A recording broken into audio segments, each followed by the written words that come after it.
नमस्कार,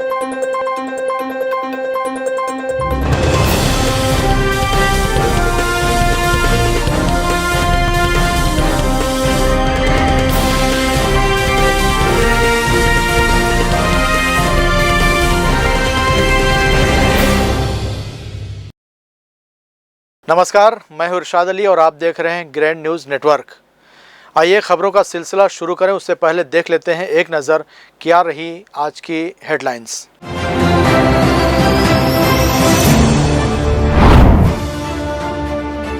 सड़कों पर हादसे रोकने जिला प्रशासन सख्त, रात में बढ़ेगी चौकसी, पेट्रोलिंग टीम करेगी पशु मालिकों पर कार्रवाई।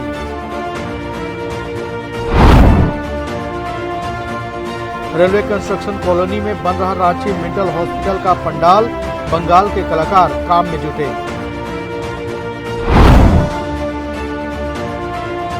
तेज रफ्तार पिकअप की टक्कर से युवक की मौत, अज्ञात वाहन चालक के खिलाफ मामला दर्ज। और बिलासपुर जिला पुनर्वास केंद्र में उपकरण अब तुरंत उपलब्ध, प्रदेश में पहला जिला बना बिलासपुर। और एक नाबालिग लड़के ने अबोध बच्ची के साथ किया अनाचार, पॉक्सो एक्ट में हुआ गिरफ्तार, कोटा पुलिस कर रही कार्रवाई।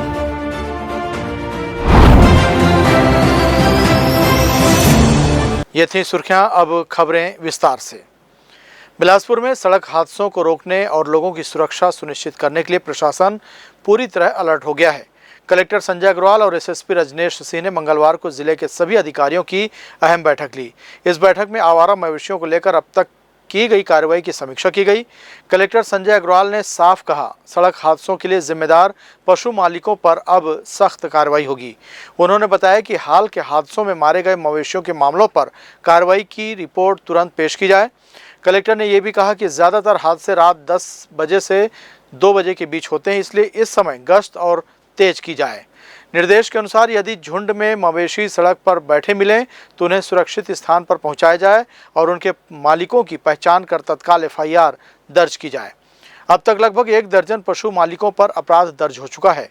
कलेक्टर ने ग्रामीणों और कोटवारों की मदद से मवेशियों की पहचान करने और मालिकों को जिम्मेदार बनाने के निर्देश दिए। उन्होंने सभी एसडीएम, जनपद पंचायत, सीएमओ और संबंधित विभागों को जिम्मेदारी लेकर सड़क हादसों को रोकने के लिए काम करने को कहा। आवारा मवेशियों पर लगाम लगाने के लिए इस कदम से उम्मीद है कि सड़क हादसे में कमी आएगी और लोगों की सुरक्षा बढ़ेगी। जल जीवन मिशन के तहत पानी की व्यवस्था, जर्जर सड़कों, आवास की सुविधा, अवैध कब्जों को लेकर ग्राम घोरमार के ग्रामीणों ने मंगलवार को बिलासपुर कलेक्ट्रेट पहुंचकर कलेक्टर को ज्ञापन सौंपा।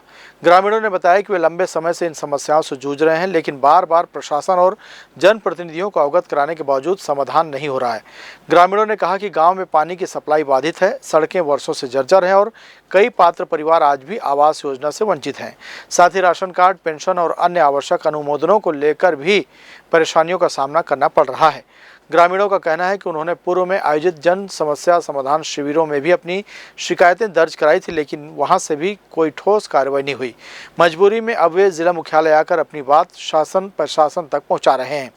ग्रामीणों ने ज्ञापन के माध्यम से मांग की है कि इन समस्याओं का शीघ्र निराकरण किया जाए ताकि उन्हें मूलभूत सुविधाएं मिल सकें। उन्होंने चेतावनी दी कि यदि शीघ्र समाधान नहीं हुआ तो वे बड़े स्तर पर आंदोलन करने को मजबूर होंगे। हम नल जल मिशन के तहत जो पानी हमला नहीं मिल पाते ओकर ज़्यादा परेशान हैं। साथ ही आवास संबंधी समस्या है, वह आवास के साथ में वृद्धा पेंशन हो, शौचालय हो और साथ में अवैध कब्जा हो, बेजा कब्जा है, वह ये सब समस्या कारण हमला आयल पड़ी से। शिविर वगैरह लगते गाँव मन में नहीं लगे का आज तक गाँव मन में लगे हुए अभी मैं सरपंची काल पर अभी तक नहीं लगे शिविर। अगर शिविर लग जाही तो लगभग समस्या समाधान हो जाही। ये मैं माना तो यही मान के मैं आया हूँ कि सर बोले हैं कि शिविर लगा देवा तो जो आवास संबंधी जो छूटे है वह वो मतलब आवास मिल जाही, शौचालय मिल जाही, यही नाम से हम आए हैं सब। कलेक्टर साहब कराया है का? हाँ, आश्वासन दी सेवक हो जाही करके। बहुत बड़े सुशासन त्योहार लगे सुशासन त्योहार में एक भी काम नहीं हो पाई छमन के। मैं खुद लगा रहा हूँ 22 ठोक जे मगर कोई जानकारी नहीं, अभी तक से कुछ काम हो नहीं है। अभी का आश्वासन शिविर लगा दे बोली से तो हो जाए, बोली से काम है। घोर हमारे से आए हैं, गीताराम साहू नाम है और हमारा रथा में है। और वहाँ हमारे यहाँ एक तो पानी की समस्या है, बेजा कब्जा हटाए बाबत नाम से आए हैं। और आवास है, शौचालय है, पेंशन है, बहुत कार्य हमारे पिछड़े हुए है। कब ले समस्या और साल भर हो गया अब कहीं कर रहा शिकायत कर पहले शिकायत भी है, कलेक्टर यहाँ करे हैं, वहाँ ब्लॉक में करे हैं, सब जगह शिकायत हो चुकेगा, ओकर बावजूद भी कोई सुनाई नहीं हो है। ओकर नाम से ना सबके लेके आना पड़ी से। अभी आया था का बोली अभी बोली से साहब बोली से ठीक हो जाएगा, तो आप यहाँ शिविर लगाएंगे, बोली से सब कार्य ठीक हो जाएगा, बोला है सर। पुलिस अधीक्षक रजनेश सिंह के निर्देश पर बिलासपुर पुलिस ने बच्चों के लिए विशेष चेतना अभियान की शुरुआत की है। इस अभियान के तहत आओ सवारी कल अपना कार्यक्रम में बच्चों को खेल, मनोरंजन और शैक्षणिक गतिविधियों से जोड़ा जा रहा है। इसमें पारंपरिक खेलों के माध्यम से नई पीढ़ी को सांस्कृतिक धरोहर से जोड़ने के साथ ही टीम वर्क, अनुशासन और नैतिक मूल्यों की शिक्षा दी जा रही है। बच्चों के आत्मविश्वास और सामाजिक सहयोग की भावना बढ़ाने के लिए पुलिस ने इस अभियान को व्यापक रूप दिया है। इसी क्रम में निःशुल्क कंप्यूटर क्लास का आयोजन भी किया गया, जिसमें लगभग 30 बच्चों ने पंजीयन कराया है। उन्हें 1 माह तक निःशुल्क डाटा एंट्री ऑपरेटर का प्रशिक्षण दिया जाएगा। यह पहल बच्चों को रोजगार उन्मुखी शिक्षा और स्वरोजगार के अवसरों की दिशा में महत्वपूर्ण कदम साबित होगी। अभिभावकों ने भी इस प्रयास की सराहना करते हुए कहा कि बिलासपुर पुलिस का यह कदम बच्चों के सर्वांगीण विकास और उज्जवल भविष्य की नींव रख रहा है। खेल, शिक्षा और तकनीकी प्रशिक्षण का यह संयोजन निश्चित ही समाज में सकारात्मक परिवर्तन लाने का माध्यम बनेगा। बिलासपुर पुलिस के द्वारा एसएसपी सर के निर्देश पे यहाँ चेतना अभियान चलाया जा रहा है, जिसमें आओ सवारी कल अपना, जो बच्चे हैं उनको जो है शिक्षा से जोड़कर, खेल कूद से जोड़ कर के आगे बढ़ाने का, उनकी दक्षता के विकास का प्रयास किया जा रहा है। उसी तारतम्य में एक निःशुल्क कंप्यूटर प्रशिक्षण भी आयोजित किया जा रहा है, जिसमें कि लगभग अभी 30 बच्चे रजिस्टर्ड हैं, जो कि 1-1 माह के कंप्यूटर डाटा एंट्री ऑपरेटर का ट्रेनिंग ले रहे हैं निःशुल्क रूप से। इसमें समाजसेवी संस्थाओं, जीवधरणी फाउंडेशन के द्वारा इसमें सहयोग किया जा रहा है। ये कंप्यूटर सेंटर में निःशुल्क ये लोग शिक्षा प्राप्त करेंगे। इस प्रकार अलग अलग मंथली जो है बैचेस चलाए जाएंगे, जिसमें कि विशेष रूप से बालिकाएं, अभी पूरी 30 बालिकाएं हमारे इस सेंटर में हैं और लगातार इस प्रकार प्रशिक्षण कार्यक्रम आयोजित किया जाएगा। बिलासपुर जिले में सार्वजनिक वितरण प्रणाली यानी पीडीएस के तहत गरीबों और जरूरतमंदों तक राशन पहुंचाने वाले लिंगिया डी स्थित सरकारी वेयर हाउस से चौंकाने वाली खबर सामने आई है। यहां लगे धर्म कांटे यानी तौल मशीन में भारी गड़बड़ी की आशंका जताई गई है। जिला प्रशासन, खाद्य विभाग और नाप तौल विभाग को की गई शिकायत ने बड़ा बवाल खड़ा कर दिया है। सरकारी उचित मूल्य दुकान विक्रेता कल्याण संघ के सदस्यों ने आरोप लगाया कि वेयरहाउस के धर्म कांटे में हेराफेरी की जा रही है, जिससे राशन कम तौला जा रहा है और जरूरतमंदों को उनका पूरा हक नहीं मिल पा रहा है। संघ के मुताबिक उनकी शिकायत के बाद विभाग ने आनन फानन में सत्यापन तो कर लिया, लेकिन शिकायतकर्ताओं को इसकी जानकारी तक नहीं दी। सदस्यों ने कहा कि आज तक इस वेयरहाउस में कभी भी धर्म कांटे का सत्यापन नहीं किया गया था। उनकी शिकायत होते ही विभाग के लोग एक दिन पहले जाकर सत्यापन कराया और गड़बड़ी सुधार दी। शिकायतकर्ताओं का यह भी कहना है कि ट्रकों में लोड किए जाने वाले अनाज में करीब 50 किलो तक की कमी पाई गई है। उन्होंने आरोप लगाया कि यह खेल लंबे समय से चल रहा है, जिसकी मार दुकानदारों को झेलनी पड़ रही है। इस विषय में जब जांच के लिए पहुंचे अधिकारियों से मीडिया कर्मियों ने चर्चा की तो वे सत्यापन की प्रक्रिया जारी होने का हवाला देते हुए बचते नजर आए। मामले की गंभीरता को देखते हुए जिला प्रशासन ने जांच टीम गठित कर दी है। बुधवार को जांच टीम मौके पर पहुंची और अधिकारियों ने मीडिया से सिर्फ इतना कहा कि जांच जारी है, पूरी जानकारी बाद में दी जाएगी। लेकिन संघ सदस्य इस कार्रवाई से बेहद नाखुश हैं। उनका कहना है कि विभाग और अधिकारी केवल खाना पूर्ति कर रहे हैं। हमने की शिकायत की थी कि जो वेयर हाउस में जो धर्म काटा है उसमें 40 से 50 केजी का डिफरेंस आ रहा था, जिसको हमने गाड़ी यहाँ से चावल ले गई और दुकान में क्रॉस चेक किया तो उसमें 50 केजी फ़र्क आया गाड़ी में। तो हमने डीएम साहब के यहाँ पर शिकायत की और पत्र जारी किया। पत्र जारी करा खाद्य विभाग को, कलेक्टर सर को और नापतोल विभाग को, तीनों को दिया। मैं इंस्पेक्टर को फ़ोन लगाया, नापतोल विभाग को, मतलब सर आप आए हैं क्या सर? तो बोले नहीं मैं आज थोड़ा सा बाहर हूँ, मैं कल आऊँगा। ठीक है, मैं बोला तो मतलब गोदाम में कुछ हो रहा है, तो गोदाम प्रबंधक बोल रहा है कि नहीं क्रॉस चेक हो रहा है। इतने सालों से तो उनको कुछ दिखा नहीं कि आज क्रॉस चेक हो रही है। शिकायत होने के बाद पता है कि कल सवेरे जांच की टीम आने वाली है, तो पूरा ये लोग वेयर अप टू डेट कर दिए। अभी जो जैसे गाड़ियाँ आ रही है, कांटा हो रही है, अभी कैसे सही आ रहा है? अभी तो कोई 30-40 केजी का फ़र्क नहीं आ रहा है। सर बोलते हैं कि 30-40 केजी का फ़र्क आएगा, तो मैं बोल रहा हूँ अगर फ़र्क आ रहा है तो ठीक है, तो अभी क्यों नहीं आ रहा है इस चीज़ का? मेरे को वही प्रश्न है। पहले बहुत शिकायत आ रहा था कि कांटा से 2 से 3 कुंटल आपका चावल कम जा रहा है राशन दुकानदार में। ठीक है, रिसेंटली 2-3 केस आया अभी 2 दिन पहले। उसके बाद हमने धर्म कांटा के लिए शिकायत किए, कलेक्टर साहब को दिए, खुद ऑफिस में दिए, नाप तोल वाले ऑफिस में दिए। ठीक है, उसके बाद हुआ क्या कि जब हम लोग जब शिकायत करने गए तो उन लोग तुरंत यहाँ गोदाम में उन लोग अपना कांटा ठीक कराने लग गए। कांटा ठीक कराने के बाद फिर हम दूसरा दिन आज नाप तोल वाले लोग आए, फूड ऑफिसर लोग आए, उसको पता चला कि कांटा लगभग सेम है, 30-40 किलो का वेरिएशन हो रहा है, बाकी सब ठीक आ रहा है। अब ये सोचने की बात है कि जब शिकायत सुनने के बाद ये कांटा चेक हुआ, भाई उससे पहले तो उन लोग गोदाम वाले कर सकते थे, कांटा चेक नहीं किए।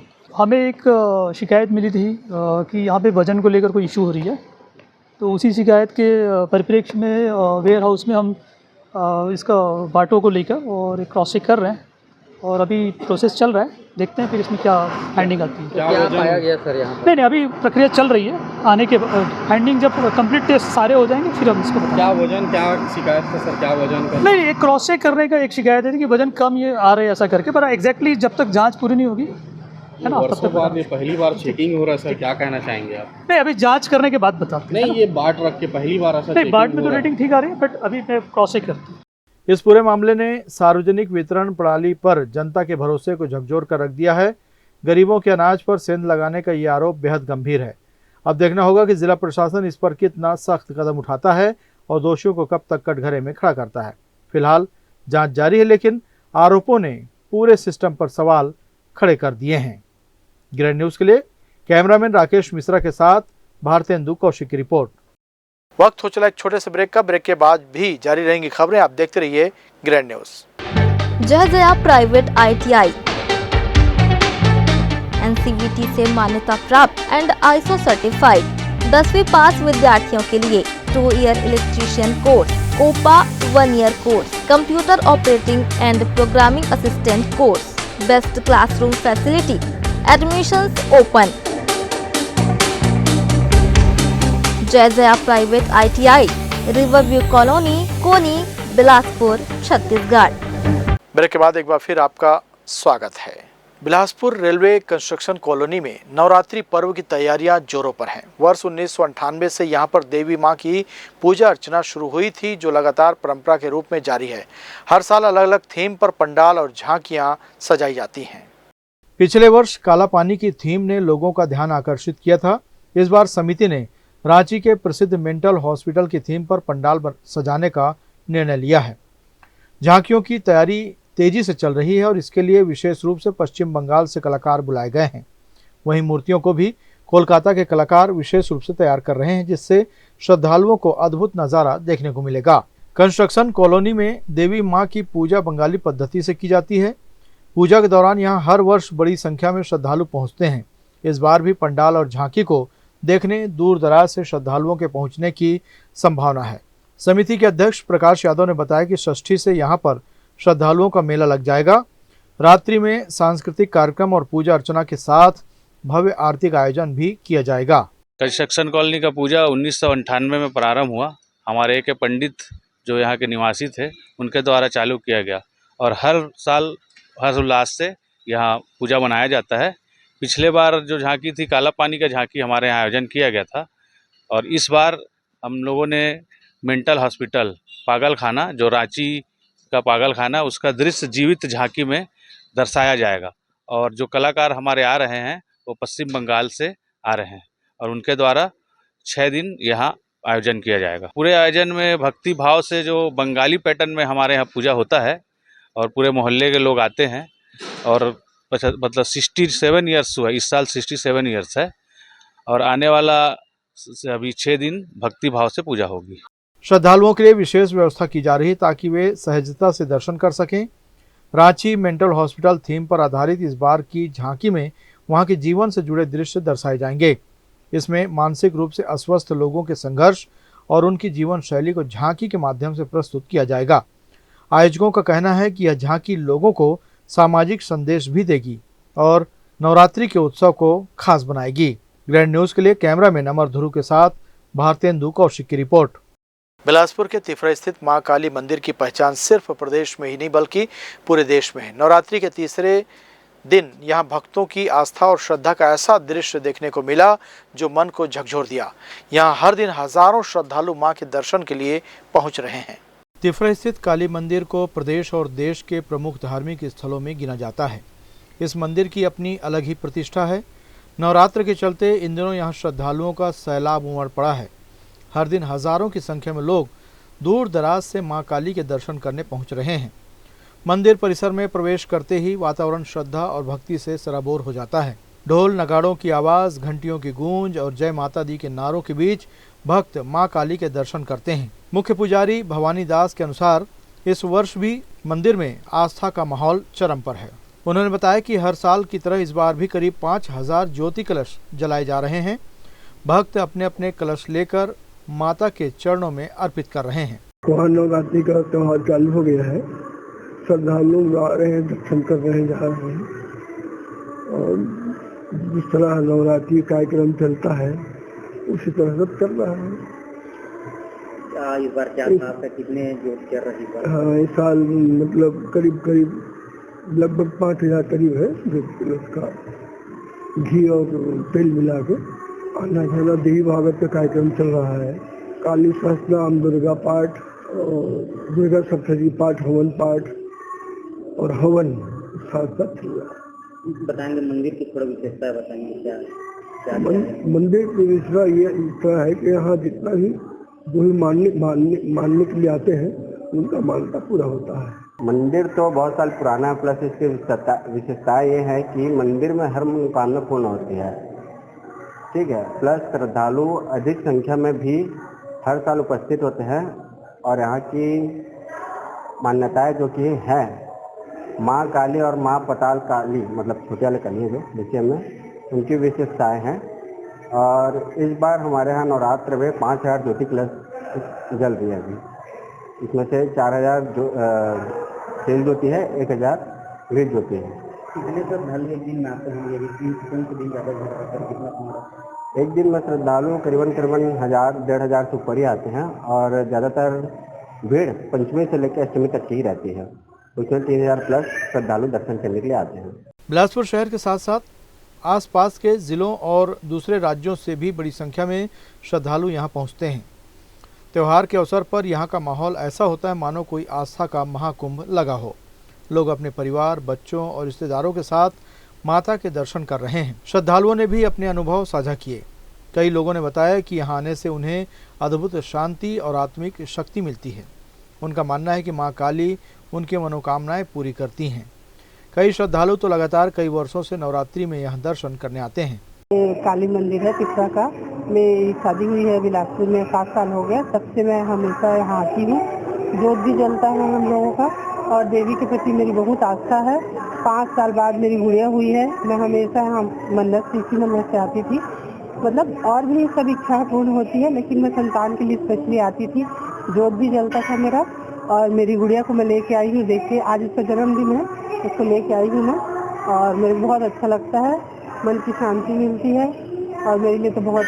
कितने वर्ष ये मेरे को तो अभी यहाँ 7 साल हो गया। पहले भी आती थी, लेकिन ऐसा था आ रहे जा रहे तो आ जाती थी। लेकिन जब से बिलासपुर में रहने लगी हूँ तब से हर साल दोनों पक्ष में हम लोग एक बार जरूर आते हैं। यहाँ तिफरा मंदिर कितने दिनों से? बहुत दिन से छोटे से आ रहे हैं। पहले तो इतना ये नहीं रहते, अब बहुत ज्यादा हो गया। मंदिर देखने को मिलता है। काली मंदिर बहुत ही विशेषता है इसका। तिफरा स्थित मां काली मंदिर आज हजारों लाखों भक्तों की आस्था का प्रतीक बन चुका है। नवरात्रि के दिनों में यहाँ भीड़ इतनी अधिक रहती है कि रात 9 से 10 बजे तक भी मंदिर परिसर में चहल पहल बनी रहती है। मंदिर के भीतर और बाहर सुरक्षा व्यवस्था संभालने में स्वयंसेवकों की टीम लगी है। तिफरा स्थित मां काली मंदिर बिलासपुर जिले की धार्मिक पहचान बन चुका है। नवरात्रि में यहाँ श्रद्धालुओं का जो आस्था और विश्वास देखने को मिल रहा है, वह पूरे देश में इस मंदिर की अनोखी पहचान स्थापित करता है। यहाँ आने वाला हर भक्त एक अद्भुत ऊर्जा, शांति और संतोष का अनुभव करता है। ग्रैंड न्यूज़ के लिए कैमरामैन अमर ध्रुव के साथ भारतेंदु कौशिक की रिपोर्ट। नवरात्रि का पर्व देश भर में श्रद्धा और उल्लास के साथ मनाया जा रहा है। बिलासपुर में रेलवे क्षेत्र का इकलौता सार्वजनिक 12 खोली स्थित दुर्गा धाम स्थानीय लोगों की आस्था का एक बड़ा केंद्र बना हुआ है। 12 खोली स्थित दुर्गा धाम की स्थापना वर्ष 1995 में नवरात्रि के अवसर पर की गई थी। शुरुआत में यहाँ अस्थायी रूप से मां दुर्गा की प्रतिमा स्थापित की गई थी, लेकिन भक्तों को इससे गहन सकारात्मक ऊर्जा का अनुभव हुआ और लोगों ने मिलकर स्थायी मंदिर निर्माण का निर्णय लिया। स्थानीय निवासियों का मानना है कि मंदिर की स्थापना के बाद रेलवे क्षेत्र में दुर्घटनाओं में बड़ी कमी आई। पहले यहाँ अक्सर हादसे होते थे, लेकिन मां दुर्गा की कृपा से ऐसी घटनाएं लगभग समाप्त हो गई। श्रद्धालु इसे देवी मां की विशेष कृपा मानते हैं। कई भक्तों ने ये भी बताया कि नियमित पूजा अर्चना करने से उन्हें रेलवे में नौकरी और जीवन में सफलता प्राप्त हुई। यही कारण है कि इस मंदिर से रेलवे क्षेत्र के लोग गहरी आस्था और विश्वास के साथ जुड़े हुए हैं। स्थापना से पहले यहाँ बहुत दुर्घटनाएं होती थी। स्थापना होने के बाद वो सब होना रुक गया है। और अभी 3-4 सालों से हम लोग ऐसे डेकोरेट वगैरह अच्छे से करके और बहुत अच्छे से मनाते भी हैं। अब पूरा इसमें पूरे यहाँ के लोग जितने भी लोग जुड़े हुए हैं रेलवे के नौकरी और बहुत मतलब सब सफल लोग हैं, मतलब सफल हो गए। यहाँ जितने भी लोग सेवा वो किए ना सभी सफल हो गए। नवरात्रि में बहुत जोरदार एकदम श्रद्धालुओं का बहुत भीड़ भाड़, सभी अच्छा दूर दूर से आते हैं लोग और बहुत दूर दूर इनका मतलब ज्योति भी बहुत दूर दूर जलता है यहाँ से। बाराखोली क्षेत्र में स्थित ये सार्वजनिक दुर्गा मंदिर नवरात्र के दौरान विशेष आकर्षण का केंद्र बन जाता है। इन पावन दिनों में यहाँ भव्य पूजा पाठ, सांस्कृतिक कार्यक्रम और धार्मिक आयोजन होते हैं, जिनमें बड़ी संख्या में श्रद्धालु शामिल होते हैं। मंदिर परिसर में भक्तों की भीड़ उमड़ रही है और श्रद्धालु मां दुर्गा के दर्शन कर जीवन में शांति, समृद्धि और मनोकामना पूर्ति का आशीर्वाद प्राप्त कर रहे हैं। विशेषता ऐसी है कि इसे 1995 में इनको यहाँ मंदिर को बनाया गया और बैठाया गया है। ये मूर्ति जो लाए हैं उडगन से लाए थे, बिल्हा से। और इससे पहले जो है दुर्गा माँ के बैठता रहा 9 दिन तक का, वो बैठना बंद हुआ। उसके बाद से मंदिर को स्थापित किया गया है। अभी मंदिर में बहुत भीड़ रहता है। शाम के बहुत ज़रूरत से ज़्यादा लोग आते हैं, भीड़ भाड़ बहुत ज़्यादा ही रहता है। और मंदिर की सत्यता भी ऐसी है कि यहाँ से कोई एक्सीडेंट जो होता रहा वो अब नहीं होता है। मतलब यहाँ होता भी है तो जैसा होना चाहिए वैसा नहीं लगता है उनको। रेलवे परिक्षेत्र में सिर्फ दुर्गा माता जी का एक ही मंदिर है और कहीं नहीं यहाँ, इसीलिए श्रद्धालु यहाँ बहुत आते हैं। स्थानीय लोगों और मंदिर पदाधिकारियों ने रेलवे प्रशासन से इस मंदिर की व्यवस्था और सुविधाओं को और बेहतर बनाने की मांग की है। उनका कहना है कि ये केवल पूजा का स्थान ही नहीं बल्कि पूरे क्षेत्र की आस्था और विश्वास का केंद्र है। नवरात्रि के पावन अवसर पर ये दुर्गा धाम बिलासपुर वासियों के लिए आध्यात्मिक शक्ति और धार्मिक एकता का प्रतीक बन गया है। कैमरामैन राकेश मिश्रा के साथ भारतेंदु कौशिक की रिपोर्ट। शारदीय नवरात्रि का शुभारंभ सोमवार 22 सितंबर से हो गया है। आमतौर पर यह पर्व 9 दिनों तक चलता है, लेकिन इस बार 70 साल बाद विशेष महासंयोग बना है। ज्योतिषाचार्य पंडित गिरिजेश कुमार द्विवेदी ने बताया कि तिथियों के इस विशेष संयोग के चलते इस बार नवरात्रि 10 दिनों तक मनाई जाएगी। 25 और 26 सितंबर दोनों दिन चतुर्थी तिथि पड़ने से नवरात्रि का अंतिम दिन एक और बढ़ गया है। धार्मिक मान्यताओं के अनुसार तिथियों की वृद्धि अत्यंत शुभ और मंगलकारी मानी जाती है। शास्त्रों में वर्णित है कि देवी की पूजा जितने अधिक दिनों तक की जाए उतना ही अधिक फल प्राप्त होता है। इस बार 10 दिनों तक माता की उपासना से श्रद्धालुओं को विशेष पुण्य और मनोकामनाओं की पूर्ति का अवसर मिलेगा। पंडितों का कहना है कि यह महासंयोग बहुत ही दुर्लभ है और लंबे समय बाद इसके दर्शन हो रहे हैं। खास बात यह है कि इस बार माता रानी हाथी पर सवार होकर आई है, जो समृद्धि और शांति का प्रतीक है। सोमवार से नवरात्रि की शुरुआत होने के कारण इसे व्यापारियों और व्यवसायियों के लिए धन वृद्धि का कारक भी माना जा रहा है। ये 70 साल बाद जो है ऐसा मुहूर्त आया है कि जो कि 10 दिन की नवरात्रि है। कभी नवरात्रि 8 दिन की भी होती थी, कभी 9 दिन की भी होती थी, लेकिन इस बार जो 10 दिन की है, चतुर्थी जो है 2 दिन पड़ रहा है। दूसरी बात, माता जी जो है हाथी पर बैठ कर के आ रही हैं, जो कि आकाश जो है वृष्टि होती रहेगी। और इस बार जो है वृष्टि भी बहुत हुई है, वर्षा भी बहुत हुई है। और जाएंगी तो क्या कहते हैं, गुरुवार को जा रही हैं, विसर्जन जो होता है दशहरा के दिन।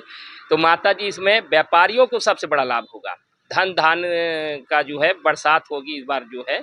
और उसके बाद जो है यहाँ पर घर में सुख समृद्धि भी बनेगी। सभी लोग माताएं का जो है आराधना करते हैं, पूजा करते हैं, सुख समृद्धि भी बनेगी और इससे सभी लोगों को लाभ मिलेगा।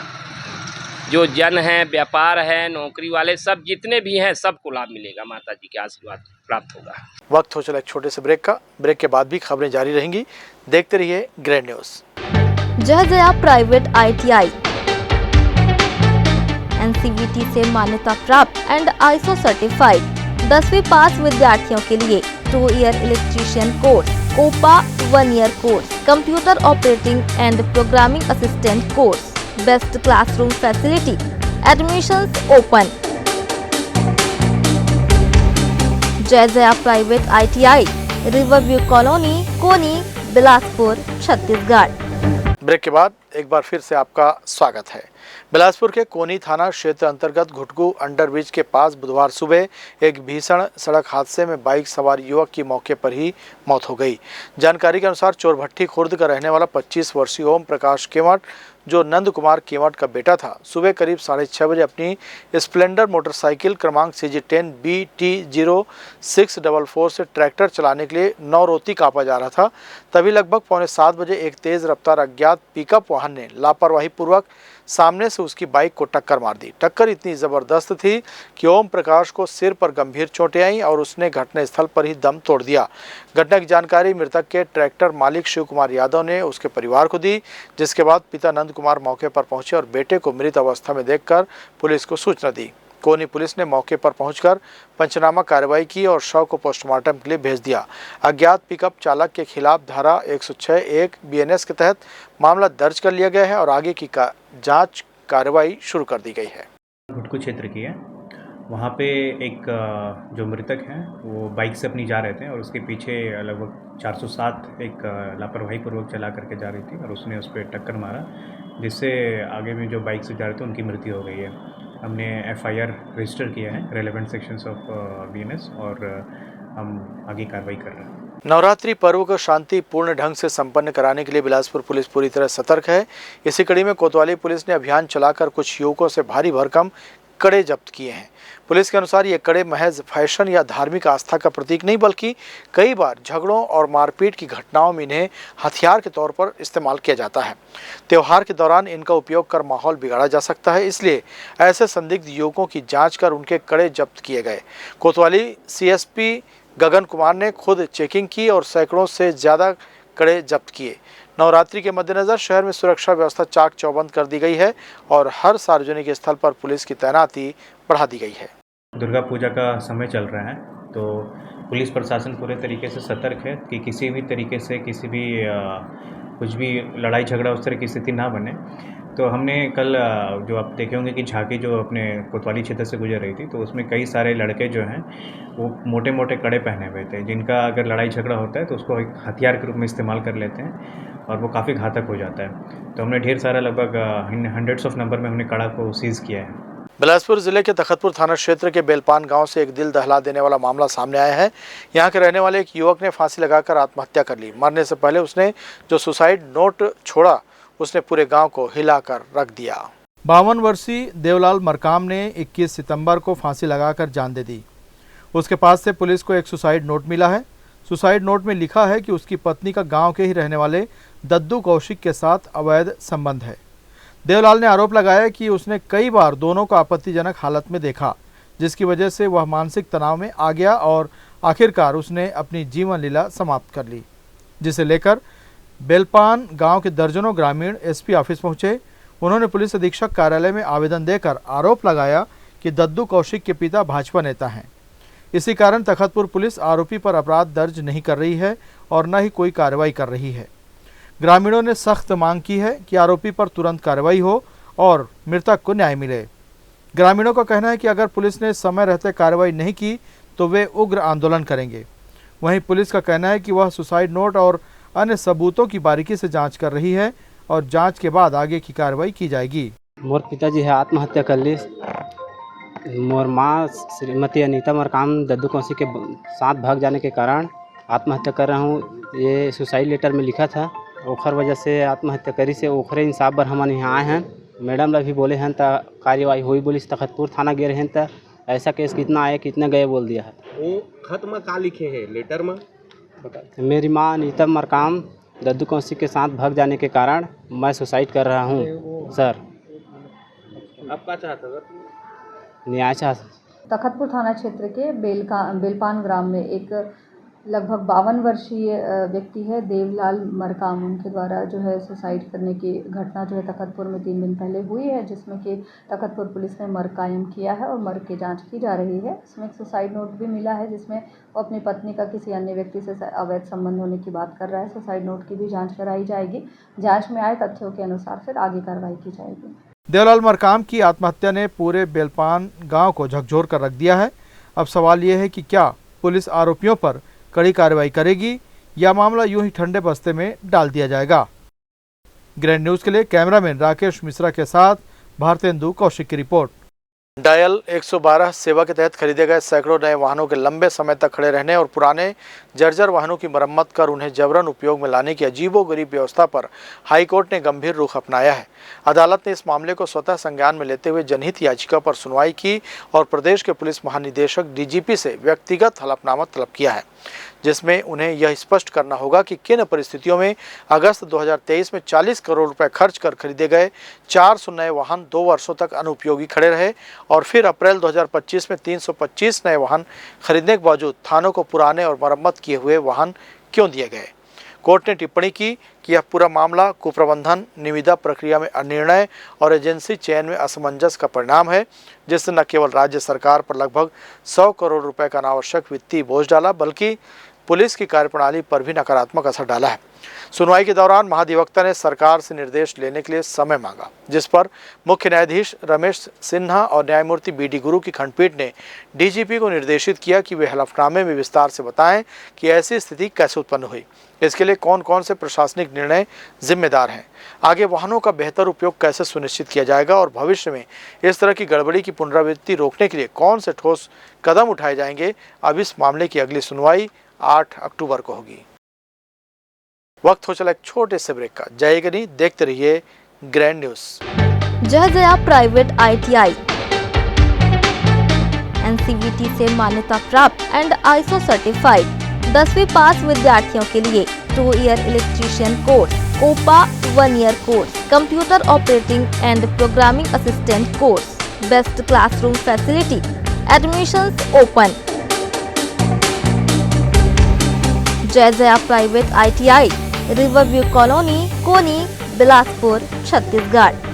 ब्रेक के बाद एक बार फिर आपको लिए चलते हैं खबरों की ओर। बिलासपुर जिले में समाज कल्याण विभाग ने एक ऐतिहासिक पहल की है।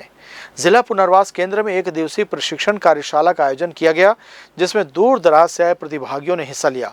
यह कार्यक्रम खासतौर पर दिव्यांग मितानों और उनसे जुड़ी योजनाओं के लिए रखा गया था। कार्यशाला में दिव्यांग मितानों को उन योजनाओं की जानकारी दी गई जो पूरे साल उनके लिए संचालित होती है। अधिकारियों ने बताया कि अब उपकरण उपलब्ध कराने की प्रक्रिया तेज किया गया है। पहले प्रमाणीकरण होने के बाद उपकरण मिलने में 2 से 3 महीने लग जाते थे, लेकिन अब यह सुविधा तुरंत उपलब्ध होने लगेगी। कार्यशाला में भारत सरकार की NLCO योजना और प्रधानमंत्री दिव्या आशा केंद्र की घोषणा पर भी चर्चा हुई। अधिकारियों ने बताया कि इसके तहत दिव्यांगों को अधिक सुविधाएं और संसाधन दिए जाएंगे। सबसे खास बात यह है कि यह सुविधा प्रदेश में सिर्फ बिलासपुर जिला पुनर्वास केंद्र को मिली है। आज का जो कार्यक्रम है ये रूटीन कार्यक्रम है। साल में 2 बार प्रशिक्षण जो हमारे MRW और BRW जो हैं, जो कोटा क्षेत्र में कार्यरत हैं और भी अन्य जो हमारे ब्लॉक में कर्मचारी कार्यरत हैं, सभी ब्लॉक में उनको बुला के एक प्रशिक्षण दिया जाता है, जिसके तहत सभी हमारे समाज कल्याण की योजनाओं से उनको जो भी अपडेट हुआ रहता है उसकी जानकारी और पूर्व की जानकारी सारी समाहित करके एक साथ उनको प्रशिक्षण से अवगत कराया जाता है कि ये कार्यक्रम जो है ये अभी हमारा जो है वो आज के डेट में 11 बजे से 5 बजे तक के लिए रखा गया है। आज जो ये प्रशिक्षण कार्यक्रम का आयोजन रखा गया है, इसमें हमारे कोटा क्षेत्र में, जो कोटा हमारा आदिवासी क्षेत्र है, वहाँ पे जो हमारे दिव्यांग मितान और दिव्यांग मितान जो कार्यरत है उनके लिए एक प्रत्यास्मरण, मतलब हमारी कोई योजना है जो साल भर में जो कुछ डेवलपमेंट होते हैं उसके बारे में उनको बताया जाता है। अभी वर्तमान में हमारे यहाँ जो भारत सरकार की एलेंको है उनके द्वारा एक प्रधानमंत्री दिव्य आशा केंद्र की घोषणा की गई है, उसके अनुरूप भी जो काम हमको करना है उनके बारे में भी इनको बताया गया है। अभी वो शुरुआती है स्टेज में है, अभी उसको थोड़ा टाइम लगेगा, लेकिन उसके बाद वो योजना चालू हो जाएगी। तो उसमें ये होगा कि जो पहले प्रमाणीकरण होता था उसके बाद उपकरण मिलने में 1.5 से 2 महीना लगता था।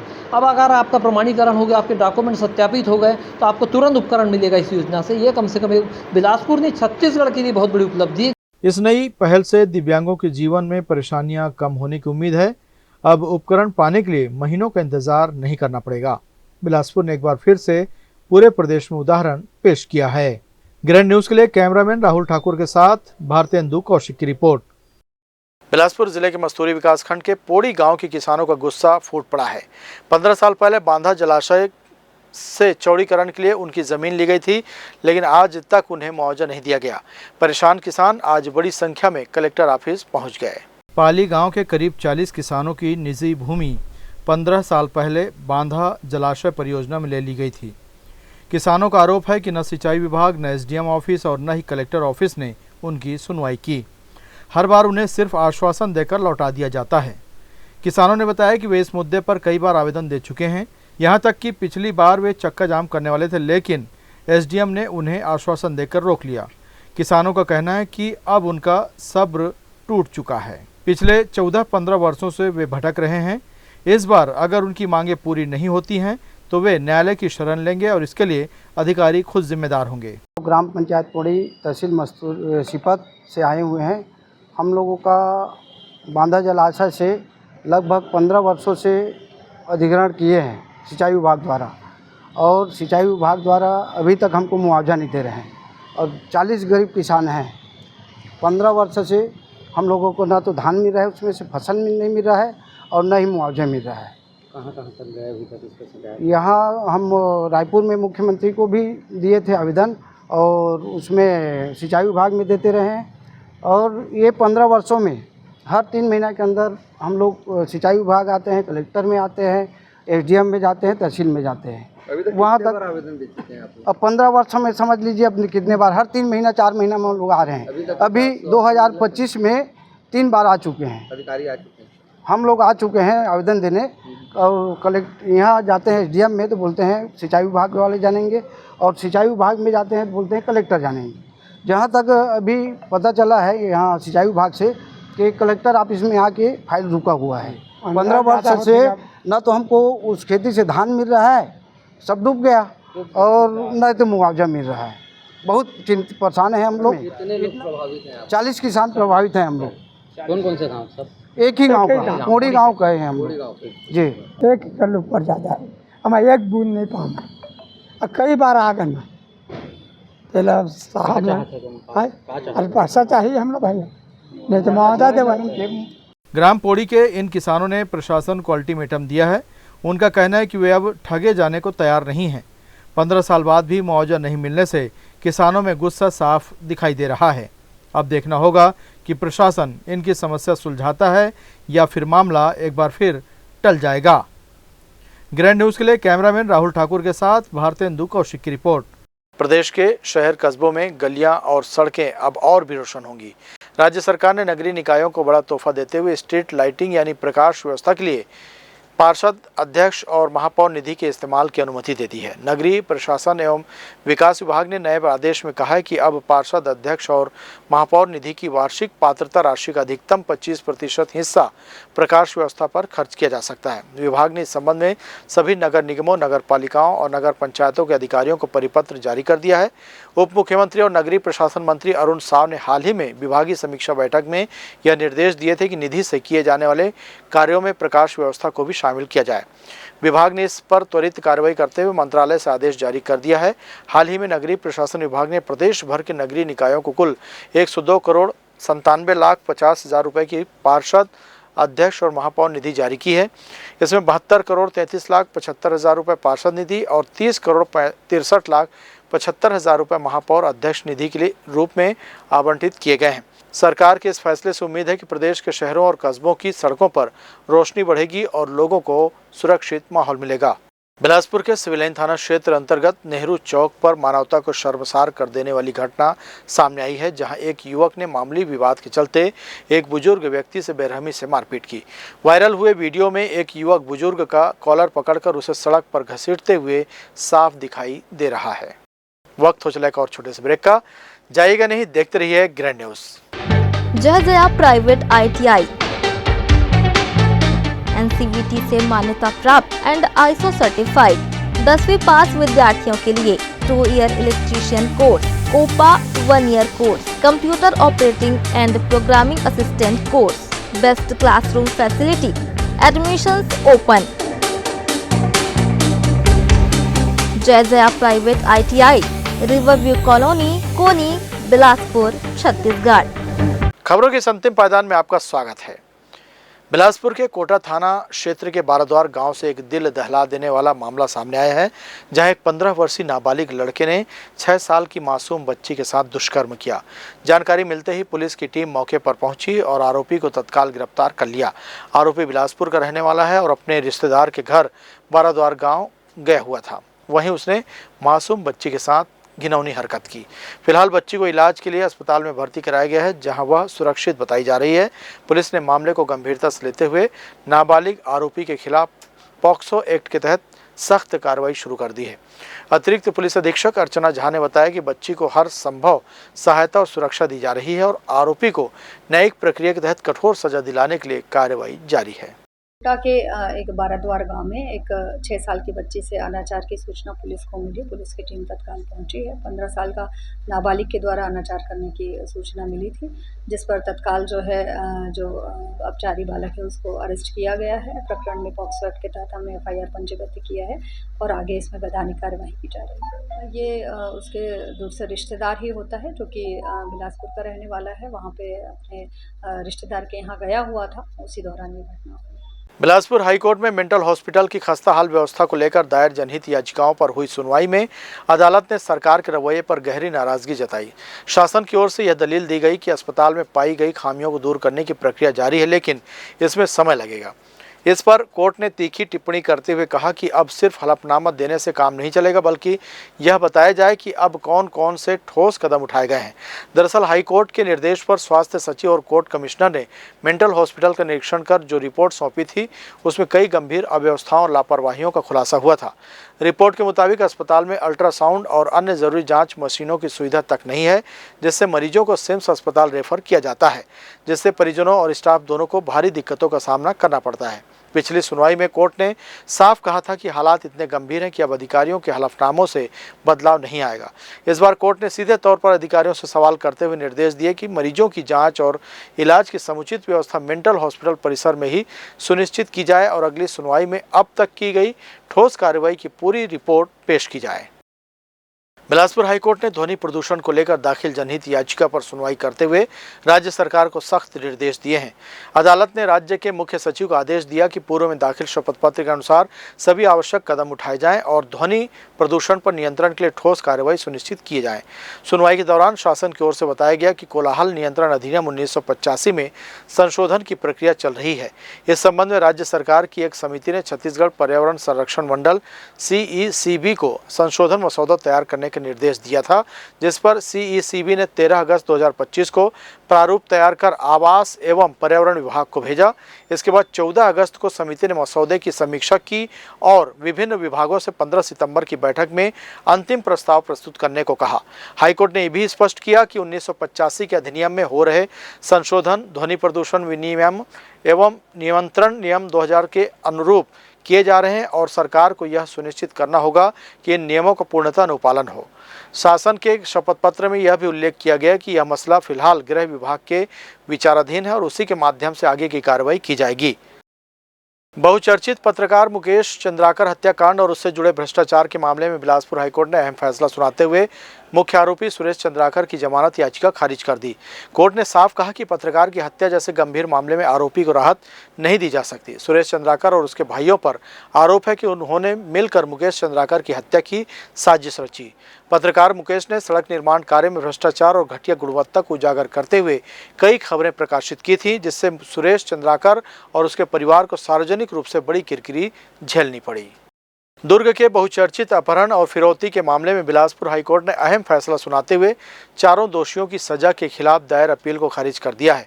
हाईकोर्ट ने निचली अदालत द्वारा सुनाई गई उम्र कैद और जुर्माने की सजा को बरकरार रखा है। मामला 13 जुलाई 2015 का है, जब आरोपियों ने मकान दिखाने के बहाने अमित गोयल का अपहरण कर लिया था और उसके परिजनों से 10 लाख रुपए की फिरौती की मांग की थी। पुलिस की तत्परता से अमित को उरला रायपुर रोड पर छुड़ाया गया। इसके बाद आरोपियों को नागपुर से गिरफ्तार किया गया और उनके पास से नकदी व सोने के जेवरात भी बरामद किए गए। हाईकोर्ट ने अपने फैसले में कहा कि पीड़ित अमित गोयल ने 8 से 9 घंटे आरोपियों के साथ बिताए, जिससे उनकी पहचान में कोई संदेह नहीं है। छत्तीसगढ़ के बहुचर्चित शराब घोटाले में पकड़े गए चार्टर्ड अकाउंटेंट संजय मिश्रा को बिलासपुर हाईकोर्ट से बड़ी राहत मिली है। हाईकोर्ट की सिंगल बेंच ने उनकी जमानत याचिका को मंजूर कर लिया है। मामले की सुनवाई जस्टिस अरविंद कुमार वर्मा की अदालत में हुई। संजय मिश्रा को आर्थिक अपराध अन्वेषण शाखा EOW ने करीब 2 महीने पहले गिरफ्तार किया था। उन पर आरोप है कि उन्होंने FL10 लाइसेंस के नाम पर फर्जी नेक्स्ट जेन पावर कंपनी बनाकर शराब घोटाले से जुड़े लेन देन में भारी हेराफेरी की। EOW का दावा था कि इस फर्जी कंपनी के माध्यम से करोड़ों की रकम इधर से उधर की गई और शराब कारोबार से जुड़े भ्रष्टाचार को छुपाने के लिए दस्तावेजों में हेरफेर की गई। ग्रैंड न्यूज में आज फिलहाल इतना ही। अगले बुलेटिन में आपसे फिर होगी मुलाकात। तब तक के लिए इरशाद सहित पूरी टीम को दीजिए इजाजत। नमस्कार।